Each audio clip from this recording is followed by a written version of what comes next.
Avery, whose show is this?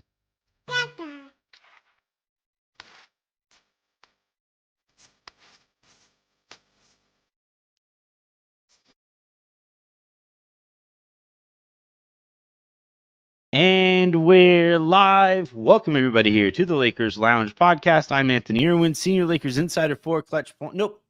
Wow. I haven't been there in a long time. That's what this game did to you, huh? Turn back the clock somehow. Game was so long. I am a Senior Lakers Insider and lead Lakers content creator for Offside, joined by my fellow Offside Lakers creator, Raj Chapalu, on this fine Sunday night, a night that featured quite possibly the dumbest basketball game I think we will ever see. What do you think, Raj? Yeah, I mean, usually you can't really blame one player for a loss, right? Like you can go to a specific play and go, yeah, this guy, if he didn't, like Marcus Smart's pass behind the back to Vanderbilt directly led to like a 30-10 run or whatever it is. Yeah. But you can't directly go Marcus Smart is the reason the Lakers decided not to play any winning basketball down the stretch.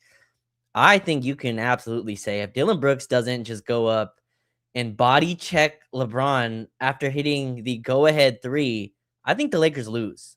Suns have all the momentum. Lakers, I don't think we're gonna call a timeout right there. And yeah, Dillon Brooks gets kicked out, which like if that play happens a million times through a game, right? Someone scores and then just goes and picks up full court because they're excited or they just made a great offensive play. But Dillon Brooks has to read the situation, and I think he directly caused his team to lose from that play. I would take it a step further, and it wasn't just that play, right? Like I thought whenever Brooks was available to play, the Suns looked like the better team, right? Like whenever he was available, and I mean, yeah, there was obviously some other Dillon Brooks moments and stuff like that, but he got himself into foul trouble.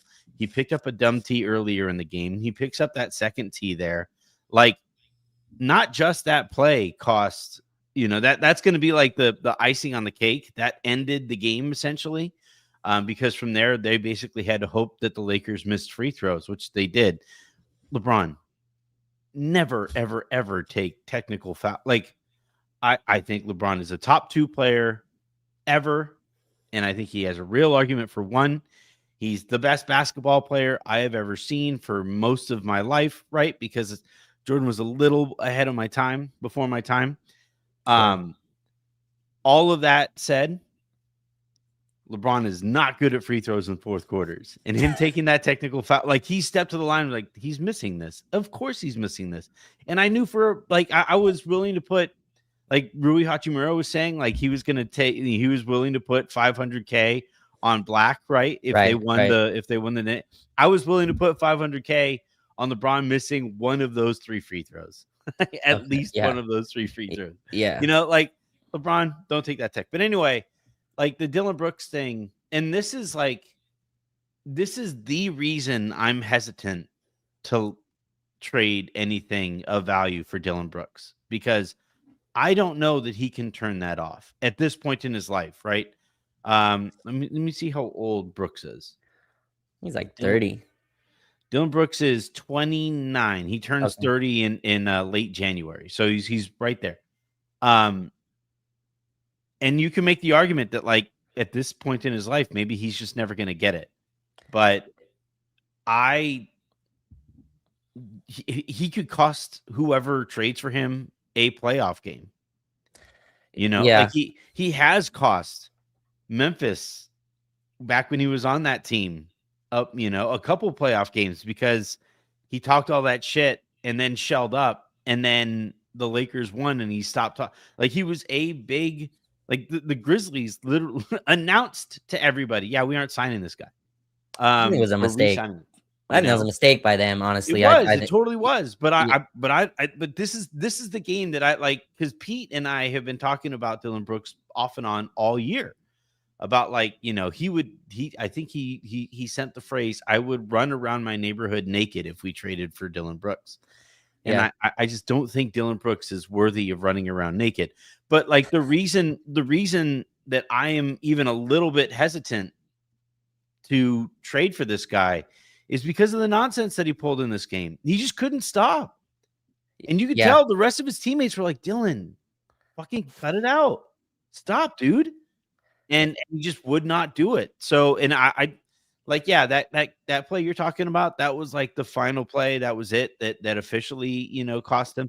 But I would point back even further, and I would say the entirety of that game, the stupid foul trouble. He probably could have fouled out in the first half. The dumb fouls that he was committing, the technical that he committed. By the way, he should have been thrown out earlier when the referee said like, "Oh yeah, that wasn't on purpose." Go fuck yourselves. I thought it was a really poorly refereed game, but like that was a T. He should have been thrown out for that. And if he was thrown out for that, I don't think they make their comeback without Dillon Brooks back in the lineup. He was a plus 12 in a game that the Suns were down by 20 in. And only lost by a few points. Like this was all on Dillon Brooks. And look, I'm not complaining because the Lakers won, but like when we're talking about like potential targets for the Lakers starting small forward spot here moving forward, this is the game that I'm like, yeah, I don't know if I want to introduce this to the chemistry that has been such a strength of the Lakers to this point. I think that's fair. I think Dillon Brooks eventually nets out as a positive, right? You get nights like this for sure. I always say with these type of players, I'd rather it be this way than the opposite. I'd rather have to rein you back in rather than having to rev you up. I don't blame like Dillon Brooks is going to be Dillon Brooks, right? I don't blame Dillon Brooks for being himself. This is on the referees. Like they allowed all the extracurricular It was stuff really to poorly keep refereed. going on. Like to review that play where Dillon Brooks throws the ball off LeBron as just in a vacuum type incidental contact was an insane decision to come up with, and I think that's what kind of allowed this extra physicality. My favorite moment, Raj, was when they reviewed like because I'm guessing you watched the Spectrum feed too. So I was watching the Spectrum feed, and I don't know if this was a Spectrum choice, like if this was a choice that was made in there, by their production crew. If so, well done. But as that like shaved head referee was making the announcement that it was incidental contact, it didn't impact the play. Any contact from behind the play didn't impact the play. And then you look and it's Devin Booker with a whole handful of jersey. And it's like, I'm sorry, man. I have never had my whole ass jersey ripped like that and had it not impact what I'm doing on a play. But yeah, I thought it was really poorly refereed on both sides. I saw people who cover the Suns were complaining about it too. I think both teams had gripes over the refereeing. And the biggest thing to me was like, they just didn't seem to understand any of the people that they were refereeing. Right. Like it's like they walked into this game completely blind. Who is this Dillon Brooks that you speak of? It was a really weirdly officiated game. Yeah. And look, I was the most upset I've ever seen LeBron get. I mean, he's been a Laker for X amount of years now.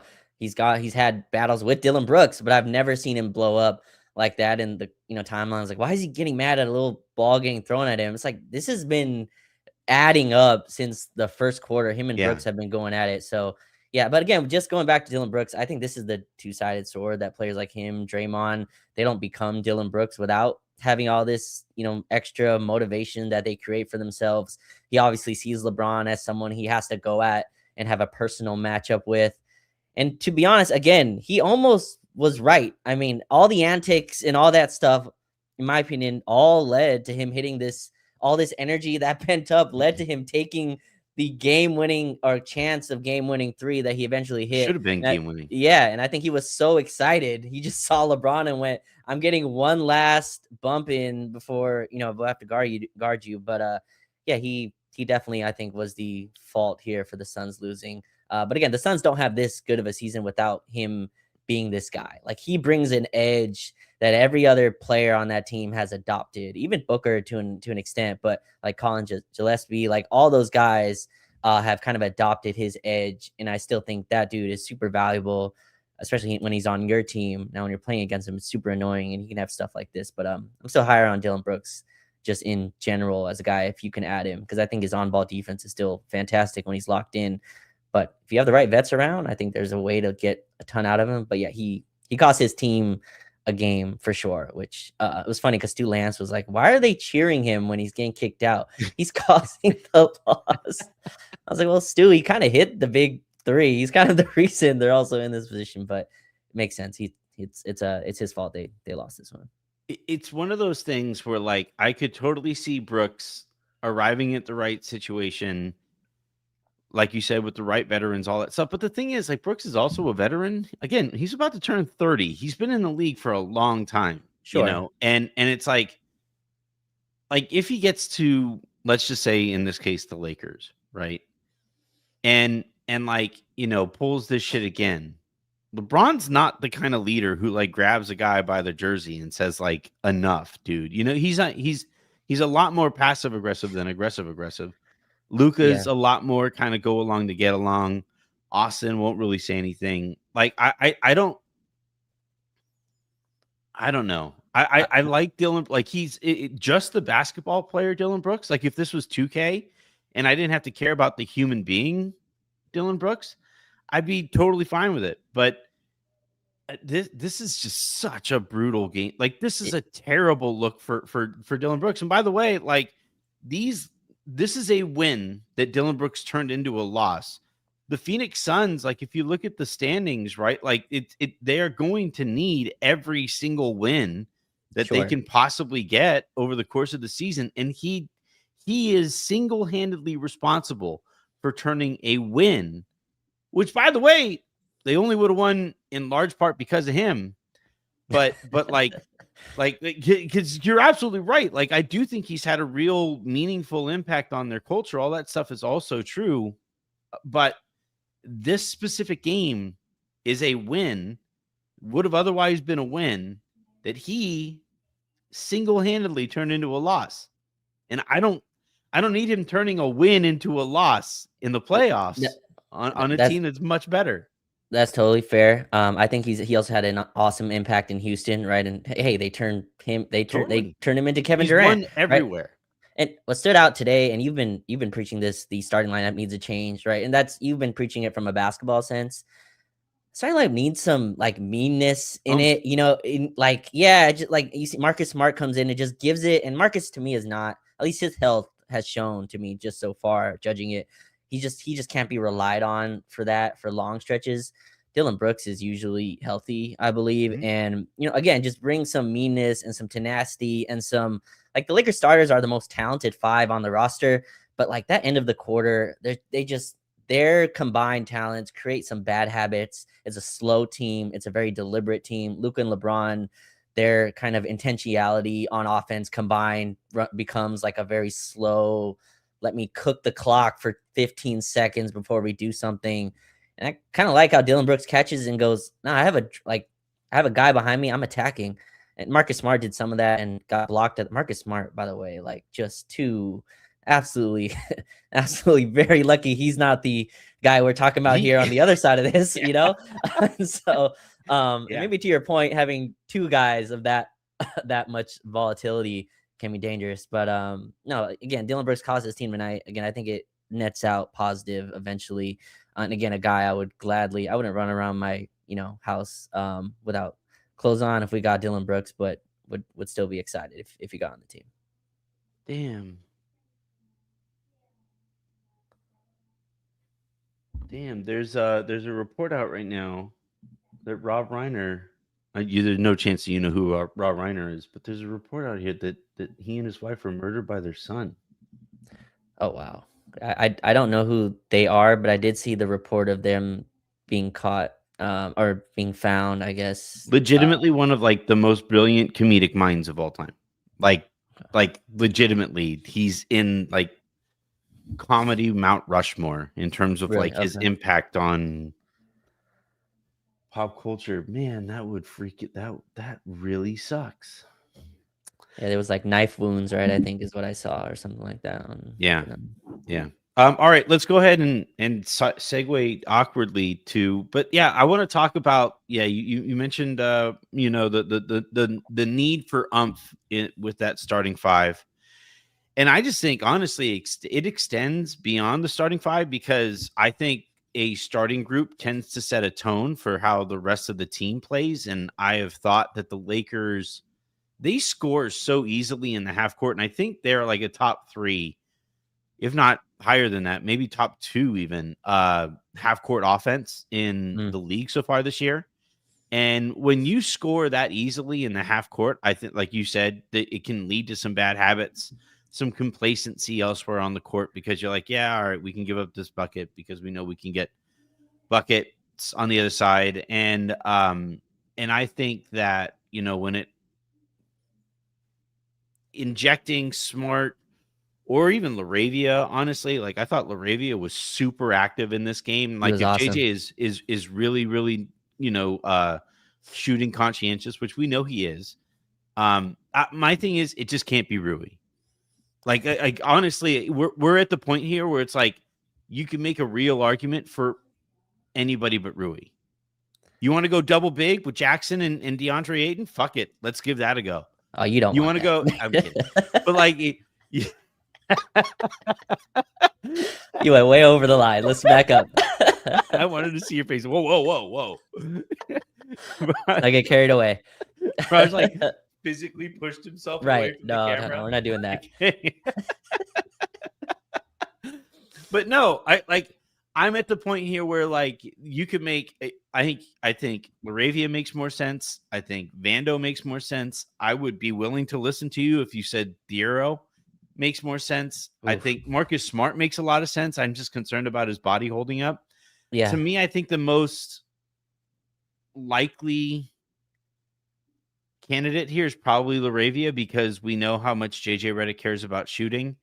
But no matter what it is, like I'm sorry, Rui is had his chance, and I just can't watch that team be that slow. And yeah, like it's one thing to be methodical offensively, and I think there's benefits to it. I think like it wouldn't surprise me if that team closed games in a game that they just they wanted to lean offense and they wanted to like late game situations. The Lakers have been really good in the clutch so far this year, right?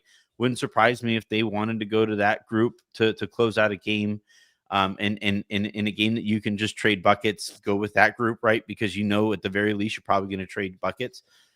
But what you cannot do is start games absolutely hemorrhaging points in the ways that the Lakers have hemorrhaged points with that starting group. And like I watched today's starters, right? Austin was out with the calf strain. Is it calf or groin? I forget. Mild calf strain. Yeah. Yeah. So Austin's out and they put Smart in for him. And they started the game with like 2 or 3 stops in a row. And I was like, whoa, you can do that? Like that's legal? How about that? And what it made me think of was a couple of things. One, JJ Redick has basically said, all right, I want to equip LeBron, Luka, Austin with as many offensive weapons around them so that offense is as easy on those guys as possible. And I just disagree with the approach. Like, I actually think you should do the opposite thing where it's like, I would rather give them athletes, even if it hurts your spacing, because what's the point of employing all 3 of those guys if they can't keep your offense afloat? Right. And so like, that was my first takeaway. And my second takeaway was with the starting group, as we've known it for most of the year, being so bad defensively, it means that they're always taking the ball out of the rim, which means they're always playing against a defense that is fully set up and ready for them and all that stuff. So the margin for error that group is working with is so small. And that's why they have really been bad so far this year. Like I would venture a guess that the Lakers starting 5 is probably a bottom 5 starting 5 statistically in the sport right now. Yeah. And yeah, it's a terrible 5 numbers wise. Yeah. And so like I just when I watched Smart in there and then I watched Vando come in, because I thought I thought Smart kind of set the tone at the beginning of the game, and then Vando came in and like he was like, "Oh, those are the songs we're playing." All right, like he was, and I just like that's the tone and tenor of the supporting cast that I think Luka and Austin and LeBron are going to benefit most from. Yeah, and again, I think obviously the defense is loud, right? The getting beat off the dribble, but to your point, I think the offense has been much more. It's it's because you look at the names, you go Luka, Austin, right? LeBron, Aiton, like these are guys that you expect to get it going offensively. And I think they have a 107 offensive rating together coming in, and just news that would be worse in the league by a far margin. Indiana, I think, is 30th in offense. They're like 108.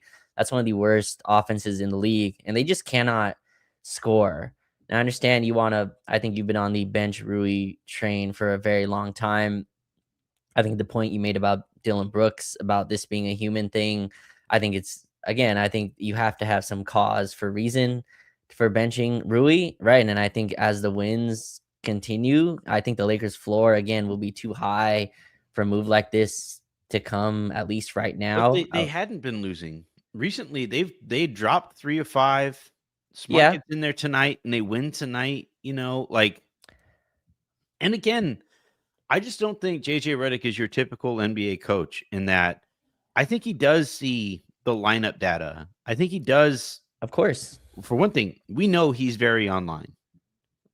Sure. And all the podcasts, all the beat reporters, everybody in Lakers Twitter is saying this needs to change. So unless he's like super duper stubborn, like like he's hearing the chatter, he sees the stats, and they'd lost 3 of 5 recently. Like I think that is enough to me to because I'm again, this is like of all of the playoff games, it's easily playoff teams. It's easily the worst starting 5 of any of the playoff teams. But I would you could maybe like it wouldn't surprise me if it was like down there with the worst starting 5 statistically in the league, like full stop. And you can't have that when you have Luka and Austin and LeBron in that starting 5. Yeah, and again, this is with Luka going absurd in first quarters, and this team still has shown like a Yeah. really off offense. Although I think there's some fool's gold there. Maybe, but again, the numbers are the numbers. Also, I think Phoenix is probably the worst matchup for Rui. I tweeted out, everyone's like, well, every matchup is tough for Rui, but I think especially against Phoenix, who have 3 movement type shooters, Booker, Colin, obviously, and missing one more that in Allen. their Allen, yes, Grayson Allen. 3 guys who really move, and the Lakers switch so much. Obviously, Rui's going to end up on one of them. And I don't think there was any coincidence that once Rui went out and like Vando came in for him, and all of a sudden their guys were all of a sudden not getting screened. Phoenix's offense died, Anthony, where they didn't score for like 5 minutes to end the third. And that was when Vando, Hayes, Smart, I think Gabe was out there with Luka, and those guys just flying around, Laravia as well. Again, I don't think you're wrong on this, and I don't think everyone online is wrong. Marcus Smart just missed 6 straight games. He just came back, right? And like maybe you can sell Laravia as a starter. I think there's also a thing where you have to keep Rui engaged as well. But yeah, I just don't see that starting lineup change coming anytime soon unless these losing streaks happen. You mentioned lost 3 of 5. A bunch of those were without Luka. A bunch of those were without LeBron, right? Austin was playing himself in Boston. So, there's some context there. I'm sure that they're going to wait. But I think it has to take a losing streak before a starting lineup change, lineup change comes. But I think you did see like what just some injection of athleticism does for this team, whether it's Adu in a few games, whether it's tonight where you saw Vando come in and just play with his hair on fire, which this was not how Vando was playing 4 weeks ago. Like this, definitely he's a high motor dude, but this was a different level. Like I think if this was he was better tonight. Yeah. 100%. If this was the defensive impact he was giving weeks ago, I think he's in the rotation. It was the offensive kind of, futility matching, like him not really impacting the defense the way he was previously in previous years. This is the healthiest he's looked in a while too, flying around. I thought he was dominant in this one, so Jay's going to have to find some minutes for him. But I think Rui's going to continue to start until they start losing.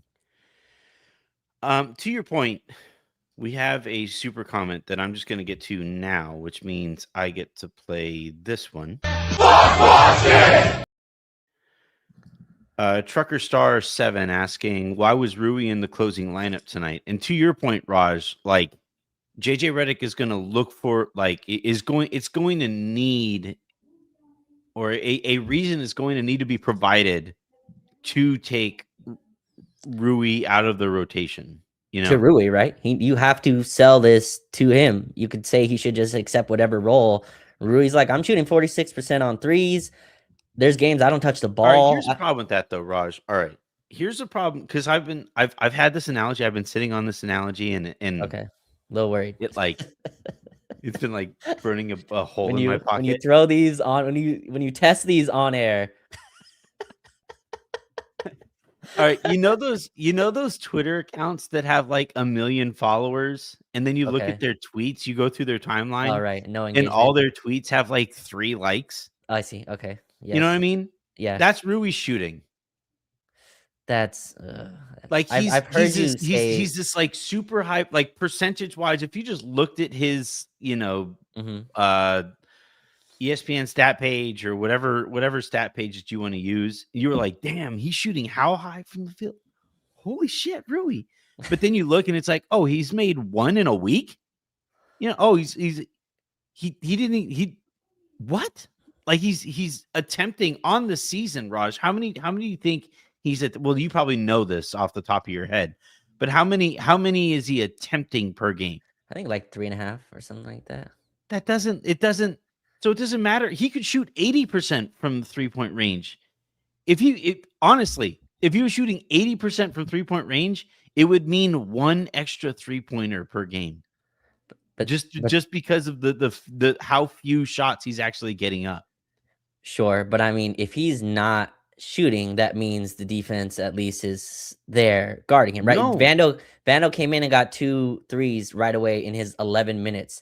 That's because when he's on the floor, teams are more than okay with helping off the weak side and just coming giving help off the weak side. So I think his shot attempts are gonna vary depending on how defenses guard our middle ball screens, right? It's just how like Rui's shot attempts are completely dependent on what the defense does. He doesn't call his own number, doesn't get his plays called for him. These aren't reasons why you can't bench him. I just think calling his shooting fake engagement is like you're saying Rui paid for followers is what you're saying. I'm saying Rui is a bot. He's a bot shooter.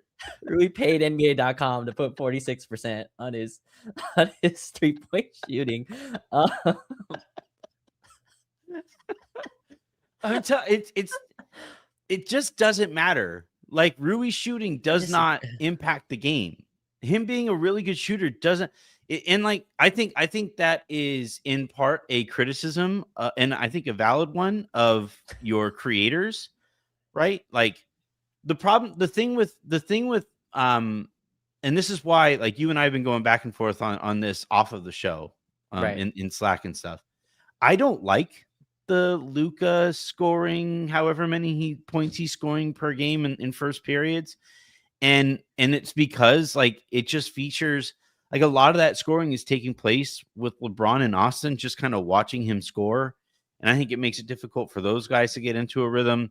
Like the Lakers offense is always going to be its best when the ball is making up for the lack of like the way that you make up for a lack of athleticism offensively is to move the basketball and to move the defense by way of player and ball movement. And I just think like when Luka's doing all of his scoring in these first periods and, unless it's coming by way of drives, which if it's coming by way of drives, then I have no complaints. Like if he's scoring, 12 points off of drives in the first quarter, I'm not going to complain about that because that actually does collapse the defense, implode the defense, and it does force. But like when Luka is doing his scoring by way of like step back threes, I don't think like it's having the impact that it should. And what winds up happening is these minutes where like Rui should be getting a couple of shots early in the game to get himself into a rhythm. LeBron should be getting a couple of shots earlier in the game to get himself into a rhythm. Ayton should be getting a couple of touches to get himself going and into a rhythm. Like, instead of getting that, you have Luka. You know, I've compared it to trickle down economics. I just don't think, like, and trickle down economics doesn't really work in the real world either. Like, I just don't. I don't like that. That's how the Lakers are looking to set their tone, and I especially don't like that the Lakers are playing lineups that enable that, because now that is compounding the issue with bad defensive groups.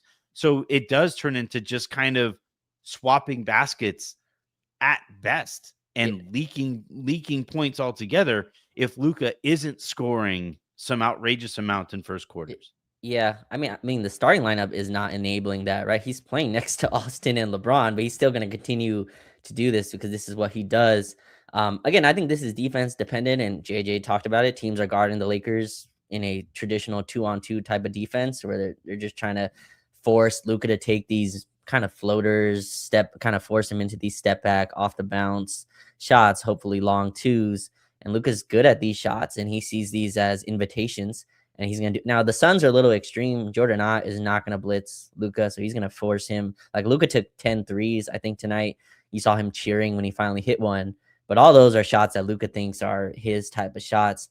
I don't know. The first quarter thing, I mean, like, yeah, yes, Luka does kind of dominate his possessions in the first quarter. But, I mean, LeBron and Austin get their own unit pretty quickly, you know, either to start the second or end of the first, to kind of get their rhythm. I'm with you that Rui's going to be a non-rhythm player, but I'd argue anyone you put in that spot, like, go look at Laravia's shot attempts. Like, they're not crazy high, right? Laravia, I don't think, plays as much as Rui. But again, Laravia is another player that's completely dependent on what his creators give him in terms of offense. Now, Laravia has some shots where he should shoot more. I think Gabe should shoot more. It's like clapping when he finally took a three and he made it. But yeah, like, I think, like, the guy who sits in that spot is going to be a player that's technically, quote unquote, not in rhythm, because you're not going to get calls for you. Now, the argument is, okay, if that player is not getting shots anyway, then put a defensive player in that spot. And I think JJ's argument would be, well, then that changes my offense, right? Luka doesn't get to play 2-on-2, 1-on-1 basketball if the help side defense does not care who's in the corner. And so, yeah, there's these, like, little kind of intricacies you got to kind of look at here, details, but yeah, I think it's a conversation. To be absolutely clear, like, I don't think there's, like, with Darvin, when he was starting Cam Reddish, there was, like, no counter argument. There was like, okay, this makes sense. No, November Cam Reddish though is like, well, sure. We're also, I still have my shoes from that Cam Reddish victory lap where I was like, Cam Reddish will be starting at some point. You were like, Raj, you're crazy. And then Darvin Ham's like, Cam Reddish starting 2 guard. All right, Raj, way to go. You foresaw one of the dumbest NBA coaches doing dumb NBA coach things. But this is the thing. With Darvin Ham, when he would do like dumb Darvin Ham things, there wasn't really a counter to it, right? There wasn't a devil's advocate point to make, right? Sure. In this case, like, there are valid points, not even just devil's advocate points. There are valid points to starting Rui. There are valid points to at least, like, this being your first starting group of the season. The problem is the data is now meaningful, right? Like, we are reaching the point of the season where we have big enough data samples to draw legitimate conclusions from. And I think there are more valid points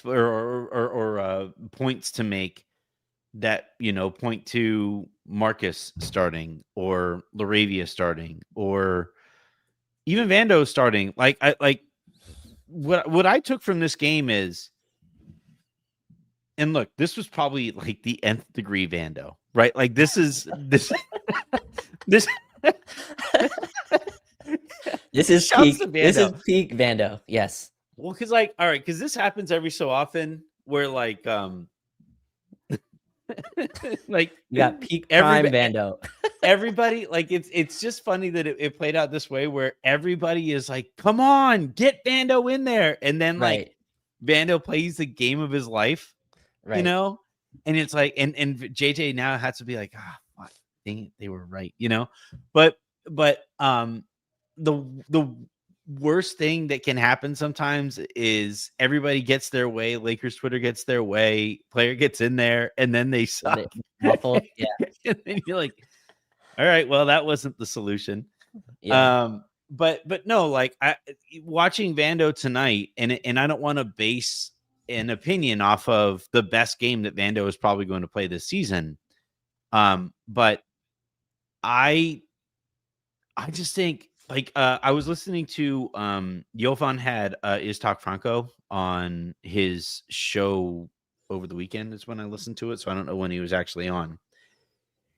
And Istok actually made, I thought, a really interesting point that you would only get from watching Luka specifically over the years before he became a Laker. And the point that he essentially made was that Luka actually picks it up when other players are making defensive plays around him, when they're stealing the ball and they get out in transition or getting rebounds and they get out in transition. Turnovers. Like Luka actually, because I like the other end of the spectrum is like if Luka sees that nothing is happening, he defaults to, well, fuck it, I'll take care of it myself then, you know. But I actually think when other players are making defensive plays around him, he actually looks to get more guys involved, right? To kind of like pay them off for their, extra play involvement. And like, I actually think that if you, whether it's, I think the player who would most benefit from this is LaRavia, because he's actually just as active on the offensive side as he is on the defensive side off of the ball. And so, like, if LaRavia started in place of Rui, I think what you would probably see is a few more plays made defensively that gets the Lakers out into transition, and that actually unlocks Luka's game a lot more than his like first quarter scoring to this point. Yeah, no, for sure. And I'm not disagreeing that putting a defensive player in there. Your point though, that you said we have enough data now. I mean, again, I think JJ can look at it and go, I've seen 7 games, 6 games with my starters so far, right? And is that enough sample to make a change? Probably not. But I mean, the starting lineup before LeBron got back, and again, this is not blaming LeBron for returning and messing up. I like inadvertently made that point, like because of like how I like tweeted it, and people were pissed. Ooh. Yeah. So I mean, you gotta preface it. Man. You gotta preface that. But that lineup with Rui and Smart in it. So your argument is just inserting Smart kind of fills these needs. But Rui as the 4, that lineup is a plus 13. With a good like 80 minutes of sample size, not a lot of sample, but a good amount. And that team was obviously winning at a good amount.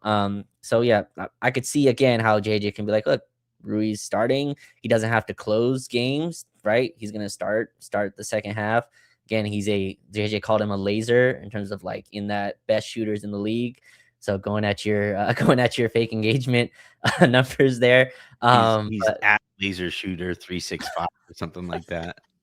With like a bunch of numbers after it. At laser shooter 365 712 457 89. Yeah. It's something we don't have too, which is striking, just watching it again with Phoenix and then watching OKC San Antonio, which felt like a different sport, to be honest, that I was watching. But especially against Phoenix tonight, we have no movement shooters. You know what I mean? Like every team at least has one guy where Dalton. Yeah. And yeah. Well, let's get Dalton on the floor at sub capacity first. Yeah, like we don't have any movement shooters that you have to be scared of. Like Royce O'Neal was coming off screens and we were like, felt like we were going to die because he comes off a screen and he's open. We don't even have that level of guy who's comfortable. Austin, I think, is one of the guys that we really leverage his ability to shoot off the move. Luka doesn't really like shooting while backing up unless it's off the dribble. LeBron obviously doesn't want to catch and fire off a turn. And Rui is a standstill shooter, which obviously lessens his value. But I'd argue on a Luka team, it actually raises its value, like in a strange way. Luka actually likes players who are going to stand there. Very Harden-ish, right? Harden loves PJ Tucker because he doesn't move from his spot. Harden doesn't have to look over and see where's PJ at. He just knows left corner. PJ Tucker will be there and take the corner 3 that I give him. And so there's some value in that as well. But I think I think you get 10 more games, Anthony. If they go 500 in these games, and then they'll start dropping in the standings, then I think the starting lineup will change. But for right now, they're 18-7, 11 games over 500, moved back, I think, in the 4 seed today. So I think if that continues, they're just going to continue on with this starting lineup. Rui, the laser bot was 1 of 5 tonight, 1 of 4 from 3-point range, with 3 points on the night. His counting stats tonight, Raj, he got 7 rebounds. So credit to Rui for that. Like, sure, I know no matter what I say is going to sound snarky there, but like legitimately, that is a very good rebounding game for Rui. It is, yes. 1 assist. He also had a couple of steals. Although one of his steals, I will say, the ball like trickled over to him, and he still almost didn't get the steal. Did you see that? It was in the first half. Like I think so. I'm kind of remembering. Somebody was like driving, and they kind of like I don't think they were passing it, or if they passed it, it went past the person that they were passing it to, and the ball just like rolled over to Rui. And it's the kind of play that like any more aware defender like picks up and goes immediately. But you could see like everybody on the court was like, Rui, look, the ball. And he's like, oh. And he still kind of like bobbled it. But he had that and another steal. So like by his standards, this was a very active game. I just don't think shooting is the argument to make with him. Like that's the only argument that's being made. That's why he starts. And I'm saying I just don't buy it as an argument. Like, you know, it's he doesn't shoot enough. And like you're saying, he's not a movement shooter. And like, yes, I agree that his volume being so low indicates that teams are playing him more closely than other guys on the Lakers. But other shooters who are as good as Rui find ways to get shots up, and he does not. I think that's a fair point. He is not one of those shooters that can find a rhythm if he's defended a certain way. He has to be open to shoot, which again lowers his offensive value on many teams. But I think a Luka team specifically, where the style that Luka likes to play, I think Rui uniquely fits that. Now, can a movement shooter not fit into that? No. But again, I think for the talent the Lakers have and the drop off from him to whoever's behind him, because you're dropping in talent. I mean, Laravia, I guess you can put him in there, but I just don't think Laravia is going to start. Or maybe he could. I don't know. But Vando, I don't think is going to start anytime soon. And again, if the wins continue, just really quickly on your steals thing, which is funny, Vando's played 500 less minutes than Rui Hachimura, and he has 4 more steals than him on the season. So the Rui's steals are not why he's playing. Do you think? All right, how about this? Okay, what if Rui is the 6th man? That's got to be the sell. That's got to be the sell for him. Like, what if JJ goes to him and says, "Hey, man, you're like there are some nights where you're shooting the ball 3 times. What if I find a way for basically like you to like be a focal point of the second unit? Like, can we get you? What if I find a way to get you 10 shots a game? But what it's going to take is you coming off of the bench to get those 10 shots." Sorry, the chat said Rui will request a trade. I mean, that's good. Here's the thing. That'd be the most hilarious. Oh no, thing. Rui Hachimura, you've been traded. Would he start on any other of like the upper tier contenders in the NBA? He wouldn't start for OKC. He wouldn't start for Denver. I don't think he would start. Maybe he would start for Detroit. Like if they were looking for a way to. I'd have to see the rosters and see who everyone's 5th starter was. He'd be like an upgrade over Tobias Harris, basically. Yes, but I'm not the biggest Tobias Harris fan, so I would say he would. But Tobias Harris is better in totality. But again, I'd have to look at 5th starters over across the league. So and see what that would be. I think that would be the sell. I still think, again, to humanize it, contract year player that you're trying to keep engaged. Rui again feels like, again, you could agree or disagree. Rui probably feels like I've sacrificed the most, like my points per game, my shots per game, my touches. I've sacrificed all that stuff. The least I can do is start. But I think that could be the sell, 6-man. But if, again, Rui's looking at it, all right, is it going to be me running the offense over LeBron and Austin when they're on the floor? Like, is that when I'm getting touches? I'm getting plays ran for me when LeBron and Austin are on the floor. So I don't know if that's realistic. Again, I think the numbers are already to the point where if this was a 20-game sample, then yeah, because I don't think this is sustainable, right? Something has to give here. Your starters can't be have a negative 13 net rating and you rack up wins. That's just not how this works. The only team that could survive that was the 2020 team, which was so good. I've said on this show, they had 2 starters that should not have been starting, but LeBron AD were like top 3 to 5 players that season. So they carried a lot of that. And obviously those 2 didn't close ever. And so they were able to kind of survive. I don't think this can sustain. So at some point, like something's going to give. Either this lineup picks up offensively, whether that's LeBron getting into form, obviously Austin returning from his calf strain, or like this lineup continues to bleed and they are kind of forced to change. And that's usually how this goes. Do you know what the Peter principle is? I know it because of Slack between all of us. And so you guys have mentioned it a few times. I've learned a few things in there. So that's another one of the things I've learned.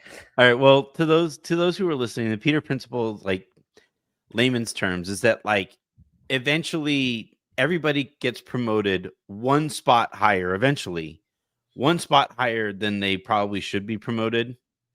And then eventually they get fired from that spot or they get demoted and they land basically to their natural spot.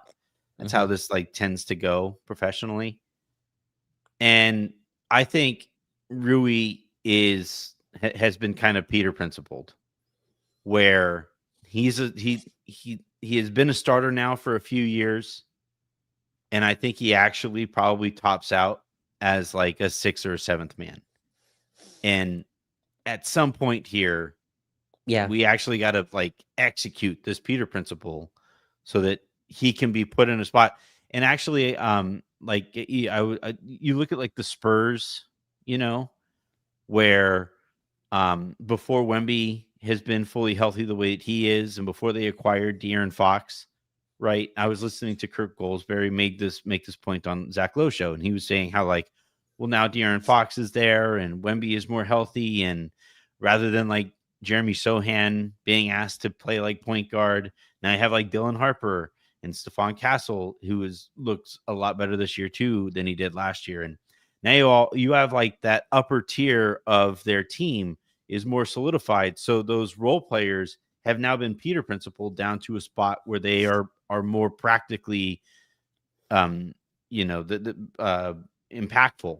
in the spots that they're currently playing in that Spurs team. And I think, and I, like, by the way, like this, I know this sounds like I've been shitting on. Well, look, I'm calling him a bot is just shitting on him, but like being more serious now, it's not necessarily, this crazy insult to say that somebody might not be a starting player in the NBA. That just means you're not like a top 150. Is it one? Yeah, 150 player in the NBA. Like, and that just also depends on like position and stuff like that too. Like, or in the world even. Like he's not a top 150 player in the world.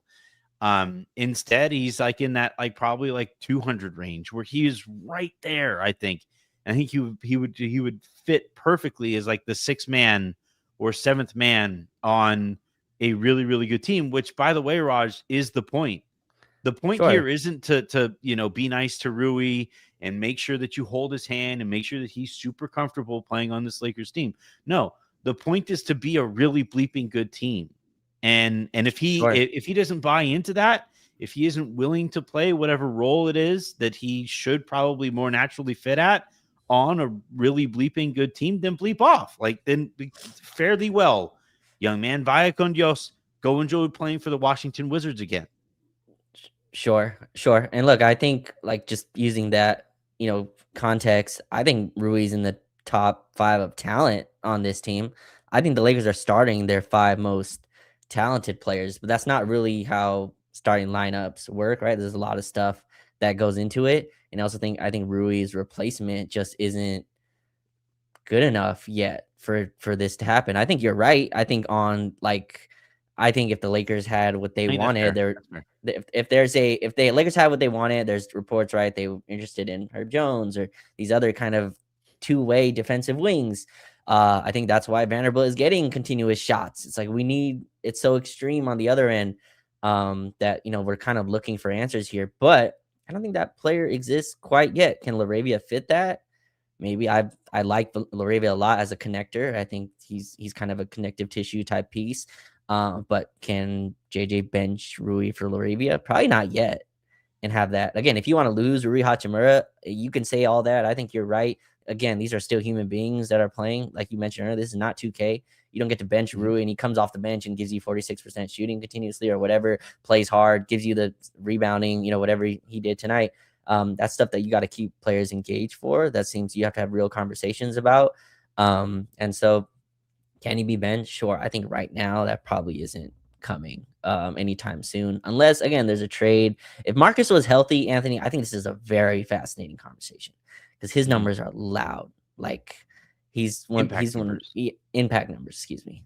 The general stats are not pretty. No, but his play is loud in different volumes that you'd like. But no, his like plus minus numbers are awesome. It's just not healthy, and I don't believe that the Lakers are going to push him into the starter role with that much responsibility of being healthy every night.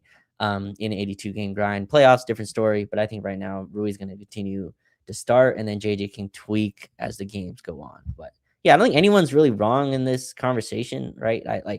Are there better two-way wings than Rui Hachimura? Of course. Is he a useful shooter on this team? I think that's true too. So I think you can look at it all ways. Rui's numbers aren't great, but I think that whole starting lineup isn't great. LeBron's net rating isn't great. Like it's a lineup that's slow and methodical, I think is the perfect word you use, that has a ton of terrible defensive habits that I think they need to get out of pretty quickly. And then they'll be forced to make this change anyway. Let's really quickly hit on what happens when Austin comes back, because he's only going to miss like a game or two beyond Hopefully. this one with this calf strain. Yeah. I've been told it's very similar to the seriousness of his previous strain, right? When he had that groin strain and they basically like gave him a week off, and it was like he could like if it was a playoff, if these were the playoffs, he would maybe give it a go. Although I think everybody is very, very scared of calf strains, so maybe that wouldn't be the case. But yeah, like when Reeves comes back, it's funny. The same people who were telling me like how you couldn't possibly bring Rui off of the bench are saying like, yeah, you should just bring Austin off of the bench. One guy's an All-NBA player, the other guy's Rui Hachimura. But like, yeah, the Vando, I think you have to play Vando. I think you have to continue to find minutes for Vando. And I think I also, because I've been thinking about this too, where even early in the season, you could kind of tell that like JJ was like giving Vando an opportunity, but doing so with like, I know this isn't going to go well, but go ahead, go give it a go. Like a short leash kind of thing. Yeah. Like look over your shoulder every time.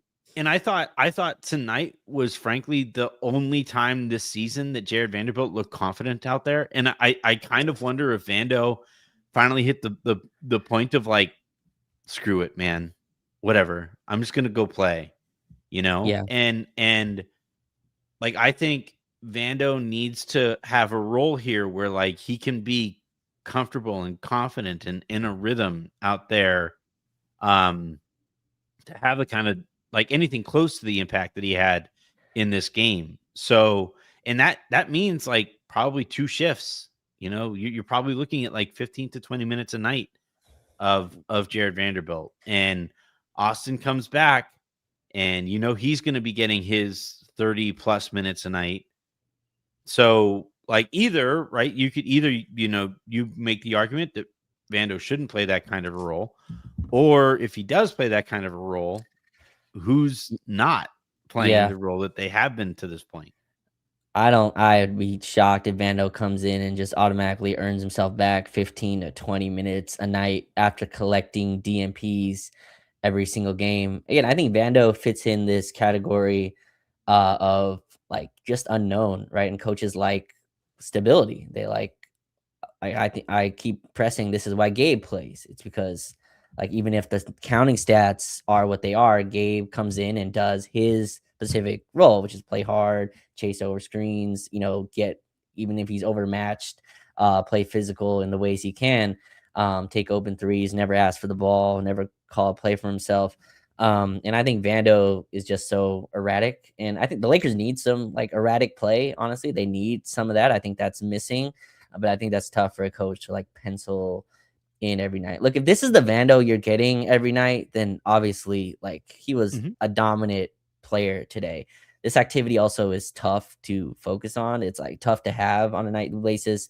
He's also a player that relies on creating a lot of turnovers, right? And a lot of the times that can be fouls. That's why like these Yeah. type of players pick up 2-3 fouls really quickly because they're over aggression depending on the referee that night. Maybe they reward you, maybe they don't. And so those type of things just are really up and down. I do think he deserves an honest shot consistently, right? And so that can come in different ways. I do think we need his athletic kind of boost.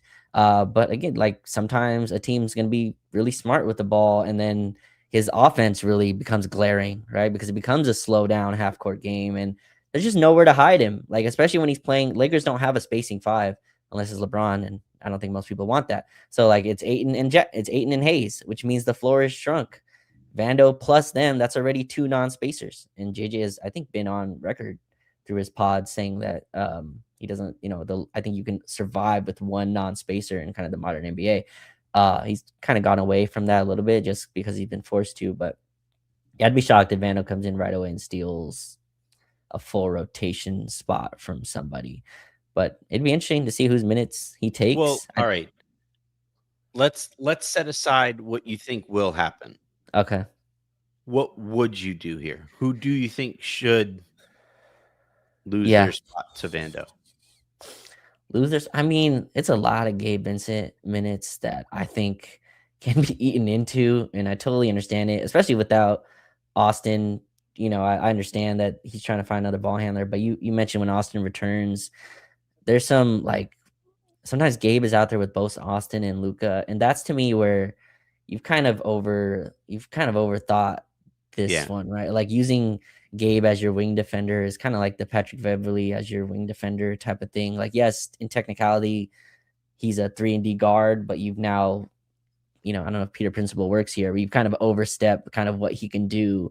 And to me, that's where Vando can come in and just be big. And if Gabe's not going to be in, like Gabe hit a floater tonight, and like where's that been? Like in Miami, that he lived off shots like that, like fading, leaning shots. I know he's not as healthy as he was in Miami, but that type of stuff, that's a sidebar on Gabe. But if Gabe's not going to be offensively, challenged in any way where he feels like he has to do anything, I think that's where Vando can eat into minutes. Because the Lakers have a 9 already that are pretty established. And Vando's kind of leaking into the 10th spot. So you got to take from somebody. I think Gabe is the main one you take from. I'm with you 100%.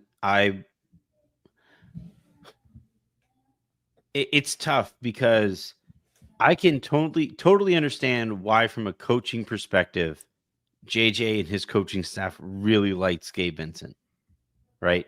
He talks a ton. He is a very steady person, right? Like he's just Mhm. um if he gets an open shot here and there, then he gets an open shot here and there. And when he shoots it, you don't wince. Like Sure. like Vando made a corner three, and then when he shot his second one, you could hear like Stu Lance and Billy go like 2 in a row? No way. And you don't react like that when Gabe Vincent shoots. The problem, Raj, is that he's 6'2" on a good day, and he's not fast enough to beat guys to spots. And He's getting cooked by Colin tonight, like just absolutely fried. Yeah. He's not strong enough to knock guys off their line. He's just like he's just Gabe Vincent, and like he's the kind of guy, and this is gonna sound a lot harsher than I mean it to be, but he's the kind of guy who, like, once the Lakers trade and he's no longer in the rotation, it's addition by subtraction, because he's playing they're over indexed on Gabe Vincent to an extent to where, like, it's hurting the team. And even if you just basically said, all right, Vando, you get half of Gabe's minutes, that right there, I think, would just tangibly improve the team. Yeah. And again, I think Gabe plays because he's a guy that they can trust will go out and not harm the team. Like, he's not going to make a stupid turnover. Well, you will, though. I mean, in like, I don't know how to explain it. No, you're right. Like he won't turn the ball over, right? Right. He won't get what he does, but like they think he won't get backdoor cut. He won't miss a rotation altogether. He won't cripple you because he's still a pretty good shooter, and teams have to get, like, close out to him. Like, right. But the problem, though, Raj, is that, like, if you define somebody by what they won't do, then you ignore what things someone else can do. Sure. And, like, right now, Gabe is defined by all of these things that JJ Redick and his coaching staff think he won't do. When really it's like, yeah, he won't do those things, but he also won't help. Well, that's the line, right? He's a stabilizer, and like stabilizers aren't ones that also get you going, right? He's just kind of like, all right, we're gonna settle this down. Who am I guarding? Colin. All right, my job is to chase over. If he hits jumpers over me, that's like I can't do anything about it. If online is saying I'm getting cooked, I have no complaints. He's not asking for touches. He's not like, oh, why am I not getting the ball here? Like, he just plays his role to a T.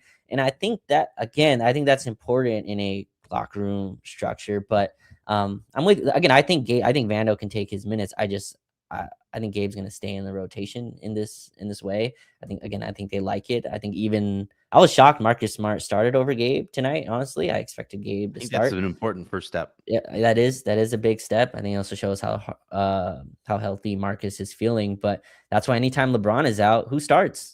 Gabe Vincent. Like, he comes in for long. It's not like he's a 6'8" wing that they're replacing him with. He's just a stabilizing player that the coaches trust to not, do like dumb things on the court, which matters in some contexts. But I'm with you. I think Vando should get a shot. I'd be shocked if he comes in and gets a rotation spot right away. All right. I think we got to, well, here's the final super comment, Drip Show Shop. Thank you, Anthony, for a great year of Lakers basketball. Dang, we are almost at the end of the year. Holy cow. Wow. This year kind of flew by, I feel like. It's been a crazy year. Absolutely. A calendar year of Lakers basketball has been insane. We started the year with Anthony Davis on the team. We did. That's very, very, very true.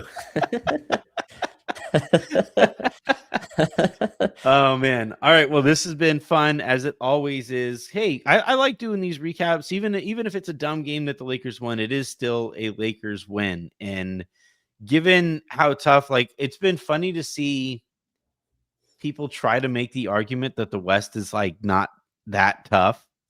And it's like, we just watched the San Antonio Spurs, who are currently the 5 seed, give the Oklahoma City Thunder only their second loss of the season. So, like, right there, the West is already so tough because at the very top of it sits the Oklahoma City Thunder. And then you have the Houston Rockets, and then you have the Denver Nuggets. And then apparently now we have to consider the Lakers are I would say a class below those teams. Then you have the San Antonio Spurs. And my point here, the reason that I'm listing all of these teams is because, like, even if it's a dumb win, it's a win. And staying above some of these other really, really good teams in the West and figuring out a way to, like, if you do eventually play those teams in the playoffs, have home court advantage or any potential advantage, then that stuff matters. So a win is a win is a win, and we will see which lessons JJ Redick takes from this win. Like you said, Marcus Smart started in this one. I think that's a critical first step here for this Lakers team. Jared Vanderbilt played a lot and played well. Played awesome, which I think is I think another big step here for this team. And I also think the amount of questions that JJ Redick has been fielding recently or has been facing recently about the poor defense and the lack of athleticism, I think that's also a really important step in this team's progression. So, yeah, there's a lot that we're going to be talking about over the course of this week, right? We have tomorrow is December 15th. That's when like 80 or 85% of the league can now be traded. Great. Tomorrow's going to be all about trades, isn't it? That's tomorrow was like the first day of trade season. You know, it's like that cool breeze blows across the 91 freeway and you're like, oh shit, it's fall. It's that meme where it's like, you know, trade season and I'm looking out, it's all dark and like you're on the other side of the bus and it's like all sunny. Finally. So yeah, so keep an eye out. I'll probably record something to kind of kick off trade season for Offside, just kind of what I'm hearing, kind of a deal. So maybe I'll do that tomorrow, or I will do that tomorrow. I will be opening the mailbag for tomorrow's episode, so get those questions in. We have 2 weeks worth of questions because of the way that last week played out, and I'll get to as many of those as I can. And then, Raj, anything that you want to plug before we get you out here? Yeah, I have something coming up in a day or two. Now I have a video breakdown tomorrow on this game for Offside. So I'm excited to go and rewatch. This one was at practice the other day, which was really cool. And it was great to see like Vando come out from media, kind of obviously frustrated with his role and then get rewarded with minutes and play well. That's a really cool thing to kind of witness. So happy for him. Hopefully he's able to kind of keep this up. Yep, me too. Right at the last second here, Ryan Lucas, LA, horrendous JJ game. Rui's got to sit. Herb or Derrick Jones Jr. I just don't see the Clippers trading the Lakers anybody who would help them. Same could probably be said about the Pelicans, though it's a different front office, same ownership that I don't think really likes them that much. The problem with Herb is that like, you're trading for a guy whose greatest strength defensively is one-on-one defense, and you switch so much that his one-on-one defense will be sitting in the corner. So, yeah, have a great rest of your days, everybody. Make somebody else's, and I will talk to you guys tomorrow.